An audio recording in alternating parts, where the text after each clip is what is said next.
सभी साथियों को। तो चलिए शुरू करते हैं आज की क्लास। आई होप आपको कल जो मैंने क्लास कराई थी वो आपने करी होगी, और जो मैंने डिस्क्रिप्शन में क्वेश्चन दिया था वो आपने किया होगा। एक ये क्वेश्चन था, ठीक है, by mid 18th century clarify how India was beset with the spectre of fragmented polity. एक ये क्वेश्चन था। एंड नेक्स्ट क्वेश्चन आज मैं आपको नया दे रहा हूँ, Mughal empire was a figment of imagination by mid 18th century elaborate. ठीक है, तो ये क्वेश्चन आप करिएगा, जो पढ़ाया है उसी बेसिस पर ये क्वेश्चन है। ये क्वेश्चन आपके आराम से हो जाएंगे। 10 मार्कर है, 150 वर्ड्स का आपको लिखना है। ठीक है, तो ये आंसर राइटिंग साथ में करते रहेंगे तो बहुत बढ़िया रहेगा। चलिए अब शुरू करते हैं। आज का हमारा टॉपिक है emergence of new regional states. Emergence of new regional states. अब बात क्या हुई थी, जैसे कि हमने पिछली बार बात करी थी कि हमने जो है डिक्लाइन ऑफ मुगल देख लिया था, और हमने समझा था कि किस तरीके से मुगल एम्पायर के एक्सपेंसेस पर न्यू रीजनल पावर्स जो है वो इमर्ज हो रही थी। न्यू रीजनल पावर इमर्ज हो रही थी। ठीक है, अब उन्हीं रीजनल पावर्स की हम बात करेंगे। ये रीजनल पावर इमर्ज होने का मतलब क्या है कि जो मुगल एम्पायर है वो फर्दर जो है वो बिखरता चला गया। वो फर्दर बिखरता चला गया, टूटता चला गया। तो चलिए इसी के साथ शुरुआत करते हैं हम emergence of new regional states की। तो हुआ क्या, विद इन दी, या आप कहो with the decline, Mughal decline, with the Mughal decline,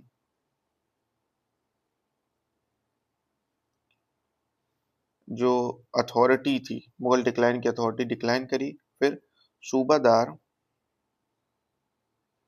और जो ग्रेट जमींदार थे, ग्रेट जमींदार की बात क्या हो रही है, मतलब जो बड़े बड़े जमींदार थे, उन्होंने क्या किया, consolidated there authority in different parts of the sub continent. मतलब क्या हुआ कि जैसे ही मुगल डिक्लाइन किए, जैसे ही मुगल डिक्लाइन किए, जो सूबादार थे, जो जमींदार थे, उन्होंने क्या किया, अपनी अथॉरिटी को कंसोलिडेट करना शुरू किया, मजबूत करना शुरू किया। और different part of the sub continent में, मतलब जहां जहां पे मुगल एम्पायर थे या जहां पे नहीं भी थे, वहां पर भी जो रीजनल टेरिटरीज थी, जहाँ पे जो सूबादार हुआ करते थे या जमींदार हुआ करते थे, तो उन्होंने क्या किया, अपनी पावर को कंसोलिडेट करना शुरू किया, जिससे कि वो वहां पे राज कर सके, क्योंकि उन्हें पता था कि जो है मुगल्स डिक्लाइन कर गए हैं। ठीक है, तो इस चीज का वो बेनिफिट उठा रहे थे। मतलब क्या हुआ इसका, that is during 18th century, जो मुगल एम्पायर थे, Mughal empire was fragmented in number of independent regional states. मतलब ये हुआ कि 18 सेंचुरी तक अगर हम देखें आके, तो आपका जो मुगल एम्पायर था वो नंबर ऑफ रीजनल स्टेट्स में जो है इंडिपेंडेंट रीजनल स्टेट्स में डिवाइड हो चुका था। ये इंडिपेंडेंट वर्ड इंपॉर्टेंट है, अभी इसको डिस्कस करेंगे क्यों इंपॉर्टेंट है। तो चलिए शुरू करते हैं। तो ये जो नंबर ऑफ रीजनल स्टेट्स हैं, इनको हिस्टोरियंस ने ना तीन कैटेगरी में बांट रखा है। एक तो इन्होंने कह रखा है सक्सेसर स्टेट, सक्सेसर स्टेट्स। एक कह रखा है इन्होंने रेबल स्टेट्स। एक इन्होंने कह रखा है already autonomous state, already autonomous state. तो ये तीन तरीके की कैटेगरी में स्टेट्स डिवाइड हुए। जो रीजनल किंगडम, जो रीजनल टेरिटरी, जो रीजनल प्रोविंसेस, रीजनल सूबास जो इमर्ज कर गए after the decline of the Mughals, है ना, उसको जो है तीन कैटेगरी में बांटा गया है, successor state, rebel state, already autonomous state. अब हम क्या करते हैं ना, यहाँ पे बिल्कुल थोड़ा थोड़ा सा इंट्रोडक्शन ले लेते हैं तीनों स्टेट्स का, फिर एक एक करके सबको डिटेल में पढ़ेंगे।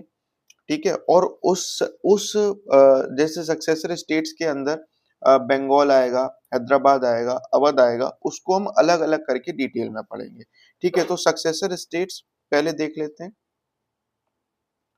सक्सेसर स्टेट्स, इसमें क्या चीजें थी, किन किन स्टेट्स को सक्सेसर स्टेट किया गया है, क्या वो डिवीजन का क्राइटेरिया था। पहले तो देखो इसमें क्या क्या आ रहा है, इसमें अवध आ रहा है, हैदराबाद आ रहा है, इसमें बंगाल सूबा आ रहा है। तो ये तीन सूबा जो है सक्सेसर स्टेट्स में डाले गए। क्या मतलब था इसका, पहली चीज तो ये एक्सट्रीमली पावरफुल सूबास थे, ये एक्सट्रीमली पावरफुल स्टेट थे ये। ठीक है, नेक्स्ट चीज क्या है कि ये इंडिपेंडेंट थे। अब ये इंडिपेंडेंट किससे होंगे भाई, इंडिपेंडेंट थे तो ये इंडिपेंडेंट किससे थे, इंडिपेंडेंट थे मुगल से। लेकिन लेकिन इन्होंने not formally broken the ties from the Mughals. लेकिन इन्होंने फॉर्मली कोई भी जो है अपना संबंध मुगल से नहीं तोड़ा था। मतलब क्या था, ऑन पेपर अभी भी किंग कौन है इनका, इनका ऑन पेपर अभी भी किंग कौन है, मुगल एम्पायर है। मुगल मुगल जो है वो किंग है ऑन पेपर अभी भी। मतलब लीगली जो है ये अंडर मुगल एम्पायर में ही है, इनका किंग मुगल एम्पायर मुगल ही है, मुगल एम्परर ही है। लेकिन ये इंडिपेंडेंटली रूल कर रहे हैं अपनी लोकल प्रेसिडेंसी पर या स्टेट पर। ठीक है, और ये कौन लोग हैं, ये गवर्नर हैं, सूबादार हैं, नवाब हैं, नाजिम हैं। और ये क्या है ना, ये पहले जो है मुगल एम्पायर के अंदर ही काम करते थे, अभी भी कर रहे हैं। बट पहले मुगल एम्पायर एम्पायर की सुनते थे, बट अब नहीं सुन रहे हैं, अब इंडिपेंडेंटली काम कर रहे हैं अब। और ये काफी एक्सट्रीमली पावरफुल हैं ये लोग। ठीक है, और क्या है मतलब जो चाहते हैं वो करते हैं। यहाँ पे आप लिखना चाहो तो लिख लो, डू व्हाट दे वांट। और मुगल्स जो है उसमें कुछ नहीं कर सकते, Mughals can't do anything. Mughals कुछ भी नहीं कर सकते। क्यों नहीं कर सकते भाई, Mughals are weak, Mughals weak हो चुके हैं। ठीक है, मुगल्स वीक हो चुके हैं। अब आगे की बात करते हैं, दूसरा तरीका हमारे पास आ जाता है रेबल स्टेट का, रेबल स्टेट्स का। अब रेबल स्टेट्स में कौन कौन आ रहे थे, इसमें मराठास आ रहे थे, इसमें सिक्स आ रहे थे, इसमें जाट किंगडम आ रहा था, चूड़ामन जाट हमने पढ़ा था। तो अभी हम इन सारे स्टेट्स को जो है डीपली डिस्कस करेंगे आगे चलकर, आगे चलकर डीपली डिस्कस करेंगे। तो चलिए इसमें समझते हैं कि रिबेल स्टेट्स किनको कहा गया। तो ये कौन लोग हैं जिन्होंने formally broken ties from the Mughals. इन्होंने जो है फॉर्मली मुगल से अपने टाइज ब्रोक कर दिए हैं। और इन्होंने अनाउंस अपने आप को क्या, इंडिपेंडेंट अनाउंस भी कर दिया, अनाउंस्ड देमसेल्व्स। अभी हम जब ये सब सारे स्टेट पढ़ेंगे तो आपको, जब ये सारे हम स्टेट को डिटेल में पढ़ेंगे तो आपको ये चीजें डिटेल में दिखाई देंगी जो मैं यहाँ पे आपको बता रहा हूँ। ठीक है, देमसेल्व्स इंडिपेंडेंट। ठीक है, इन्होंने अपने आप को इंडिपेंडेंट डिस्कस कर दिया, वो अनाउंस कर दिया। प्लस ये रेबेल कर रहे हैं, ये रेबेल कर रहे हैं डायरेक्टली। मतलब ये खुले तौर पर रेबेल कर रहे हैं कि भाई हम जो है मुगल्स के खिलाफ है, अगेंस्ट मुगल्स। ठीक है, कंटिन्यूअस वॉर कर रहे हैं, सारी चीज कर रहे हैं। जैसे कि मराठा का आपने थोड़ा थोड़ा ग्लिम्स वहां देखे ही हैं, किस तरीके से मराठा रेगुलरली जो है मुगल्स पर अटैक करते हुए दिख रहे हैं। ठीक है, अब चलिए आगे बढ़ते हैं। अगली चीज नेक्स्ट पार्ट है already autonomous states. Already autonomous states में कौन स्टेट्स आ रहे हैं, इसमें राजपूत आ रहे हैं। देखिए एक चीज मैं कहना चाहूंगा, क्योंकि भाई मैं देखिए लिख लिख के पढ़ाता हूँ, सारी चीज को लिखता इसलिए हूँ क्योंकि आपको भी एक दिमाग में वो चीज बैठती रहे। बोलते ना कि अगर आप लिख के पढ़ो तो ज्यादा समझ में आता है। तो आपको मैं ये सलाह दूंगा कि आप जो है इसको 1.5x की स्पीड पर देखिए, जिससे कि आपका टाइम बचे, क्योंकि लिखने में टाइम लगता है। ठीक है, चलिए देखते हैं। ऑलरेडी ऑटोनॉमस स्टेट है राजपूत, मैसूर एंड ट्रेवनकोर। ठीक है, ये जो है ऑलरेडी ऑटोनॉमस की श्रेणी में रखे गए। क्यों रखे गए, कंसिडरेबली इंडिपेंडेंस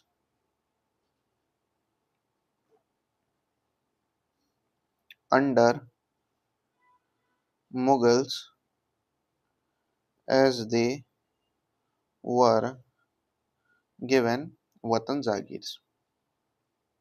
मतलब क्या है इसका? मतलब ये है कि जब ये मुगल एम्परर के टाइम से ही, जब मुगल एम्पायर पीक पर था, पावर में था, डिक्लाइन नहीं किया था, तब से ही ये कंसिडरेबली इंडिपेंडेंस थे। क्यों? क्योंकि इनको मुगल्स ने वतन जागीर दे रखी थी। मतलब कि कहा था कि आप जो है भाई, आप जहाँ पे आप जो लोकल स्टेट में आप अथॉरिटी अपनी दिखा रहे हैं, वो आपकी, आप इंडिपेंडेंटली जो है वहां पे राज करिए। बस ये है कि हमारी अथॉरिटी को आप मानते रहिएगा। ठीक है, जैसे कि राजपूत, मैसूर एंड ट्रेवेनकोर। और ये भी अब ये क्या होंगे, जैसे ही मुगल डिक्लाइन करेगा अब ये और भी ज्यादा पावरफुल हो जाएंगे, और ये जो है अब सामने आना शुरू करेंगे। ठीक है, चलिए अब आगे की बात करते हैं। अब जो है क्या करते हैं ना, अब हमने क्या किया, तीन तरीके के हमने स्टेट पढ़े, सक्सेसर स्टेट, रेबेल स्टेट और लेडी ऑटोनोमस स्टेट। तीनों का मैंने एक ब्रीफ, बहुत ही छोटा सा, बहुत ही बोलते हैं ना कि एक ओवरव्यू करा दिया कि इनके अंदर क्या चीजें आएंगी।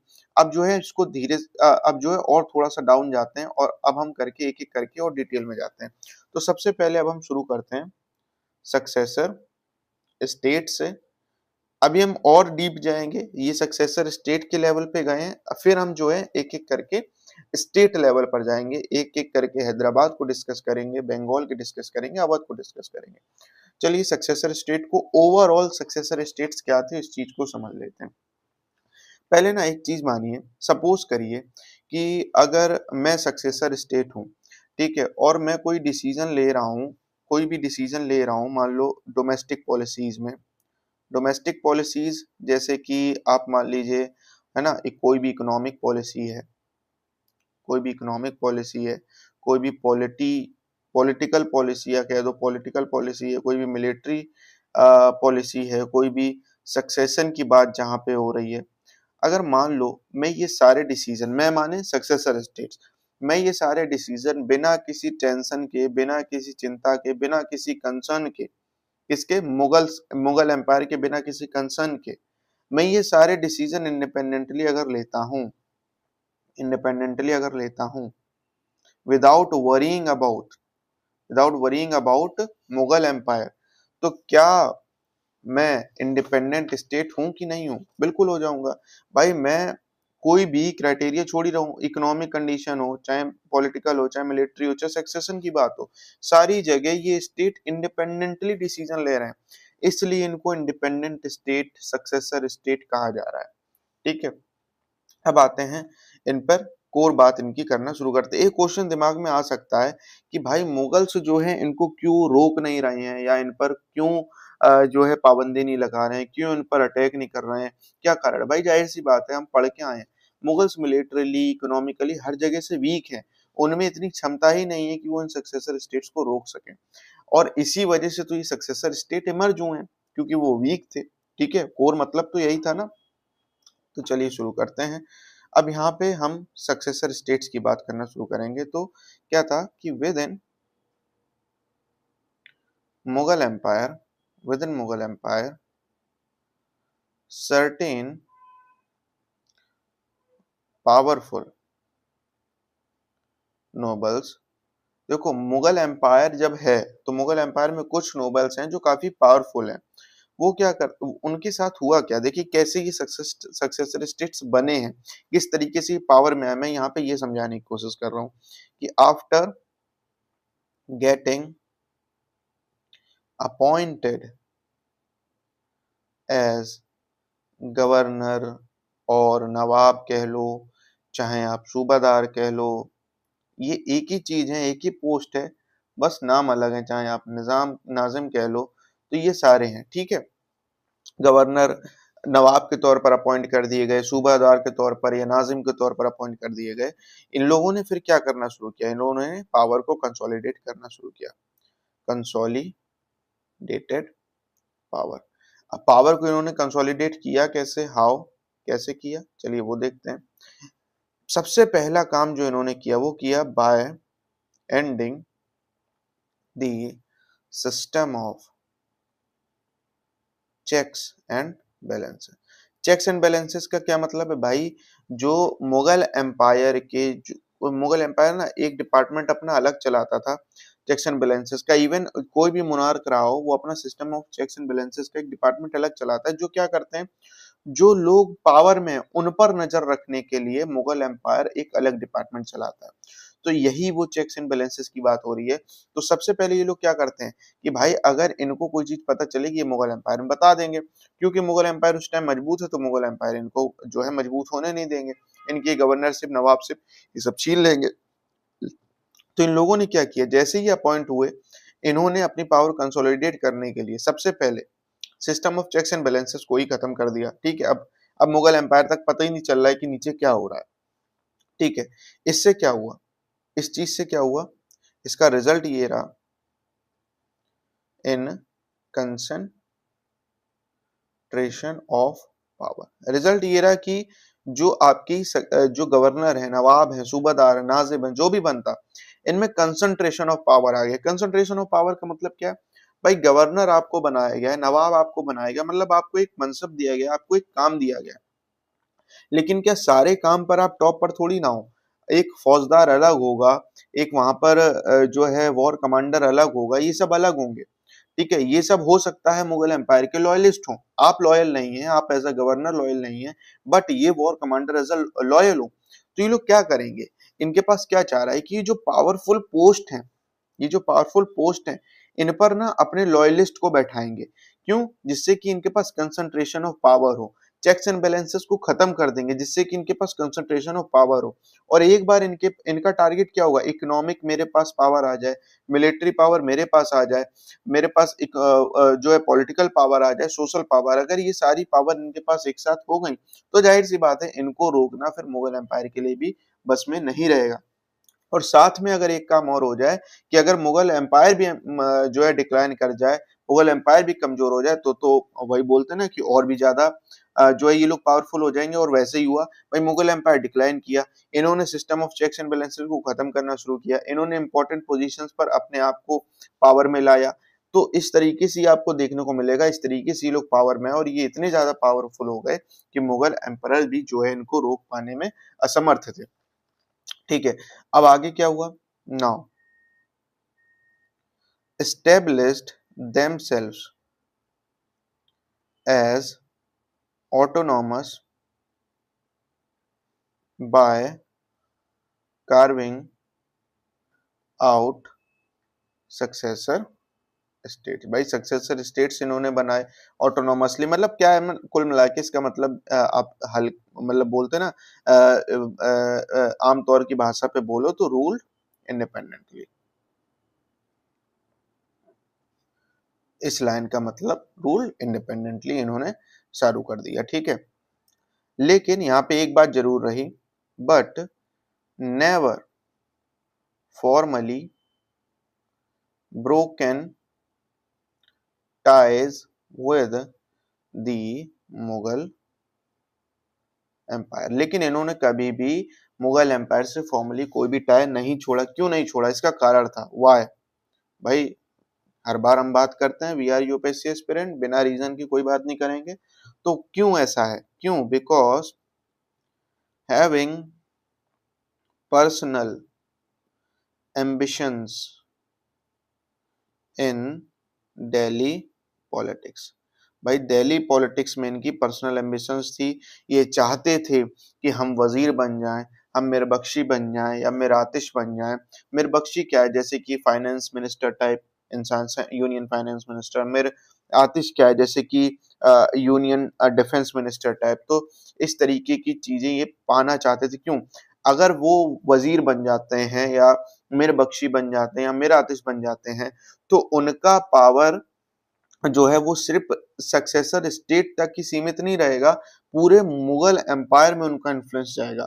और वो ऐसा चाहते थे, उनका उस चीज में इंटरेस्ट था, इसी वजह से उन्होंने कभी भी मुगल एम्पायर से फॉर्मली अपने टाइज को खत्म नहीं किया है। ठीक है, फॉर्मली अपने टाइज को खत्म नहीं किया। दैट इज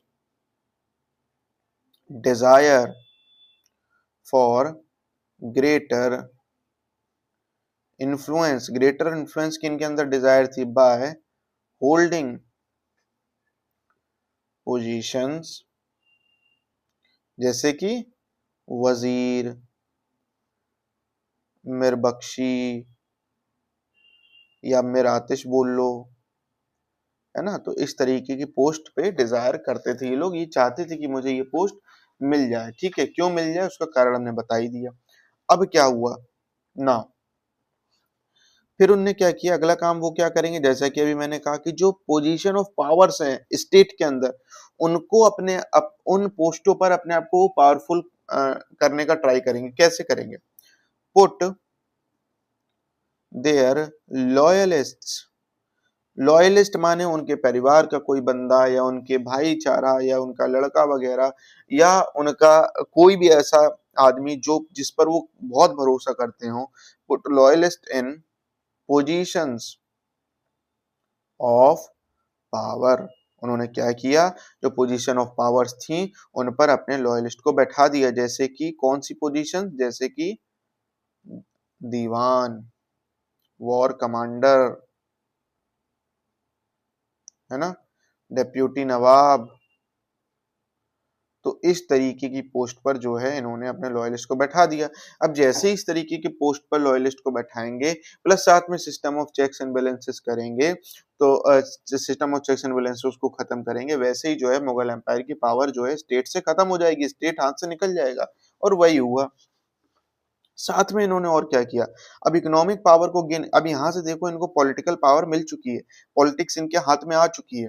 अब इनके पास इकोनॉमिक पावर कहाँ से आई? देखो इन्होंने क्या किया, get support of economically powerful sections. इन्होंने क्या किया, जो इकोनॉमिकली पावरफुल सेक्शंस थे उनका सपोर्ट हासिल कर लिया। कैसे हासिल कर लिया? अब पहले तो ये देख लेते हैं इकोनॉमिकली पावरफुल सेक्शन थे कौन। जैसे कि इंटरमीडियरी जमींदार, है ना, फॉर्चुनर लेवल पर्सन बताया था ना, मनी लेंडर्स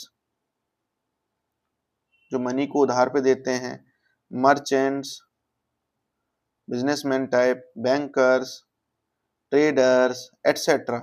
ये जो मैन ऑफ मनी लोग होते थे, बेसिकली ये कहाँ, हमने इनको कहाँ देखा था, इजारदारी सिस्टम। ये लोग इजारदारी में सिस्टम में पार्ट लेते थे, मैन ऑफ मनी थे, इनके पास बहुत पैसा था।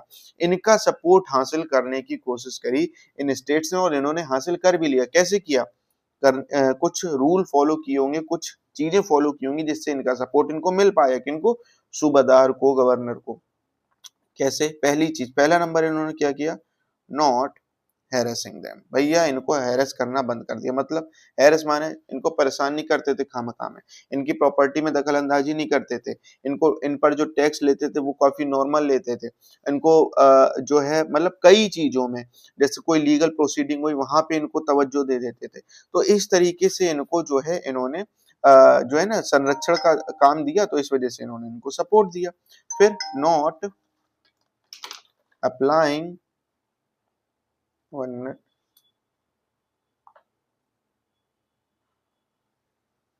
not applying arbitrary taxes। भैया कोई मतलब फर्जी का टैक्स लगाना नहीं लगाया इन पर कि इनसे पैसा लूटा जाए, ऐसा नहीं। Providing law and order stability. भाई देखो किसी भी बिजनेस के लिए या कोई भी आप मैन ऑफ मनी है वो हमेशा चाहेगा कि पॉलिटिक्स में जो है लॉ एंड ऑर्डर स्टेबल रहे, क्योंकि उससे उनको फायदा रहता है। क्योंकि जो लॉ एंड ऑर्डर स्टेबिलिटी है that is good for trade, trade के लिए बढ़िया होता है। भाई मान लो हर जगह वॉर हो रही है, जैसे कि हमने औरंगजेब के टाइम पे पढ़ा था कि औरंगजेब लगातार डेक्कन में वॉर कर रहा था। उस वजह से क्या हो रहा था, जो ओवरलैंड ट्रेड था वो खराब हो गया था। ठीक है भाई, खेती हो नहीं रही, एग्रीकल्चर हो नहीं पा रही, आप वॉर पे वॉर किए पड़े हो। कोई जब एग्रीकल्चर नहीं होगा, कोई प्रोड्यूस नहीं होगा तो ट्रेड क्या होगा? ठीक है, कोई ट्रेड करने आ भी रहा है तो आप उसको लूट ले रहे हो। भाई जो दो पार्टी लड़ रही हैं तो एक दूसरे की पार्टी को वो इकोनॉमिकली कमजोर करना चाहेंगे, तो इसके लिए वो एक दूसरे के ट्रेडर्स को लूटेंगे, है ना, एक दूसरे के गांवों को खराब करेंगे, एक दूसरे की फसलों को खराब करेंगे। तो इसलिए जो है लॉ एंड ऑर्डर की स्टेबिलिटी की बहुत जरूरी होती है और वो इन्होंने इनको प्रोवाइड करी, इस वजह से इन्होंने इनको सपोर्ट दिया। इनने मैन ऑफ मनी लोगों ने जो है सूबेदार वगैरह को सपोर्ट दिया। अब देखिए आगे बढ़ते हैं। प्रोवाइडिंग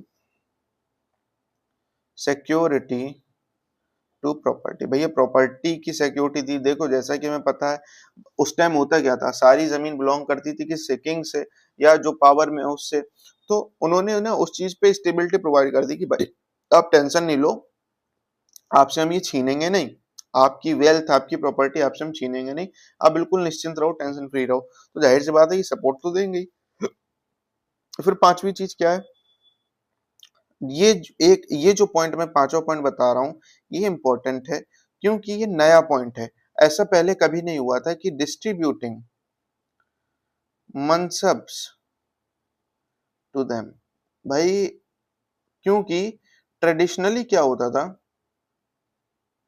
जैसे कि जब मैंने बताया था, तो ट्रेडिशनली सिर्फ नोबल्स को ही दिया जाता था, नोबल्स बिकेम, ट्रेडिशनली सिर्फ मनसब जो है नोबल्स को दिया जाता था, लेकिन अब जो है मर्चेंट, मनी लेंडर, इंटरमीडिएट जमींदार, इनको भी मनसब दिया जा रहा है।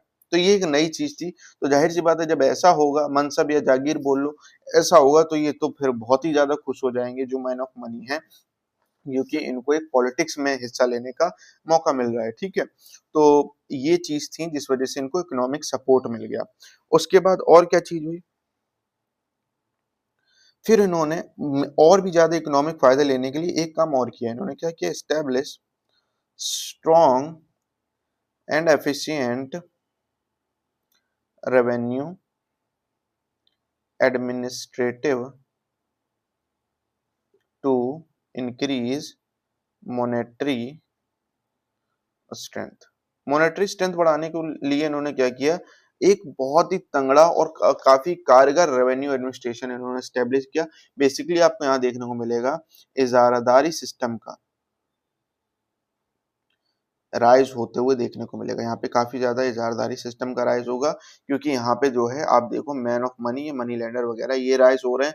जब ये राइज होगा और जो नवाब है, जो सूबादार है, वो चाहता है कि जो उसको लैंड रेवेन्यू है वो टाइमली मिले, तो वो इजारदारी सिस्टम को अब जाहिर सी बात है प्रोत्साहित करेगा।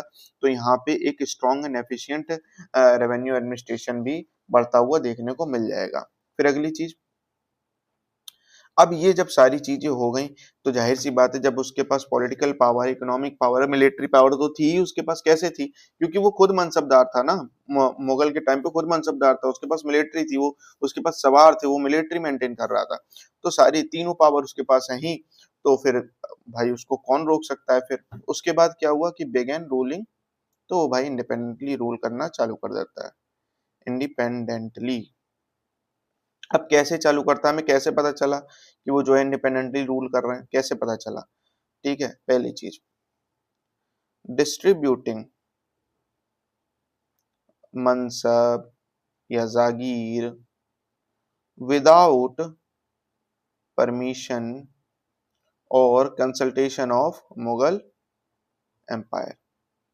भैया बिना मुगल एम्परर की मर्जी से, बिना मुगल एम्परर को बताए आप डिस्ट्रीब्यूट कर रहे हो मनसब को, जागीर को। देखने को मिल रहा है ना, यहाँ पे मनसब और मनसब दिया जा रहा है, जागीर दी जा रही किसको, मनी लेंडर्स, मर्चेंट्स वगैरह को। और ये जो है ये सारी चीजें मुगल एम्पायर से पूछी भी नहीं जा रही हैं। ठीक है, तो यहाँ से पता चलता है कि ये लोग इंडिपेंडेंटली रूल करने लगे।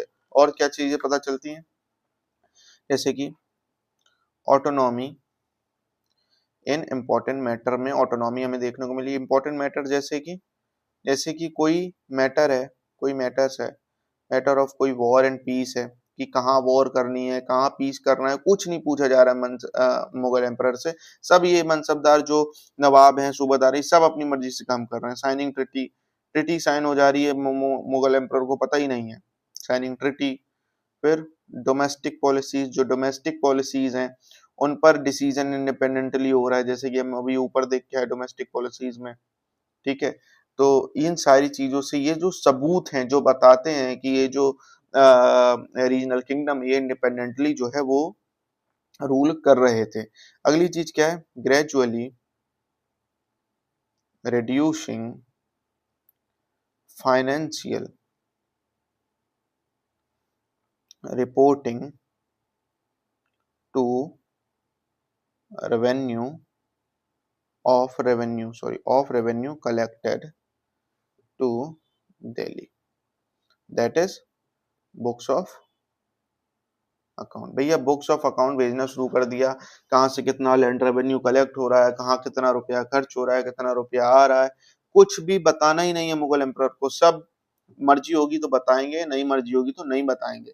तो क्या ये चीज नहीं दर्शा रही कि दैट दे वर इंडिपेंडेंट। जाहिर सी बात है ये चीज दर्शा रही है कि वो इंडिपेंडेंट थे। चौथी चीज, not sent revenue regularly to Delhi plus, और बाद में उन्होंने एक काम और किया कि later reduced the amount also. मतलब क्या है?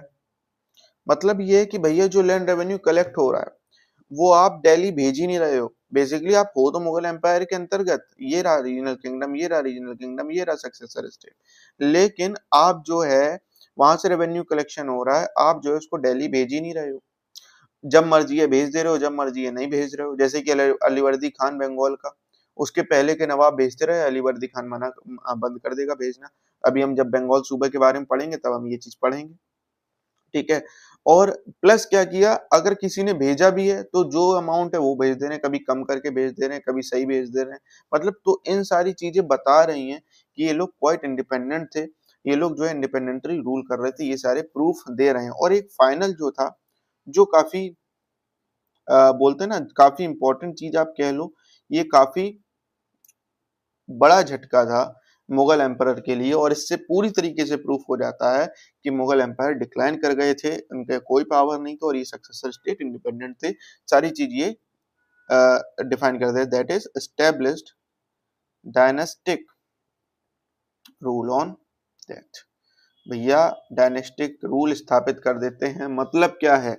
मतलब यह है कि एक नवाब खत्म होगा, उसके बाद उसका डायनेस्टिक रूल, जो भी डायनेस्टी में उसका बेटा या बेटी जो भी होगा, वो जो है नेक्स्ट रूलर बनेगा। ठीक है, यहाँ पे मुगल एम्पायर का कोई भी डिसीजन नहीं है। इवन आगे का सक्सेसर की क्या प्रक्रिया होगी, डायनेस्टिक रूल रखना चाहेगा वो नहीं रखना चाहेगा, बेसिकली था तो डायनेस्टिक ही रूल, लेकिन ये सब कुछ निर्भर कर रहा था सक्सेसर स्टेट पर, कि जो सक्सेसर स्टेट चाहेगा उस हिसाब से अगला नवाब चुना जाएगा, जिसको सक्सेसर स्टेट चाहेगा उसको अगला नवाब बना दिया जाएगा। उसमें मुगल एम्पायर कुछ नहीं कर सकता, मुगल एम्पायर कुछ नहीं कर सकता।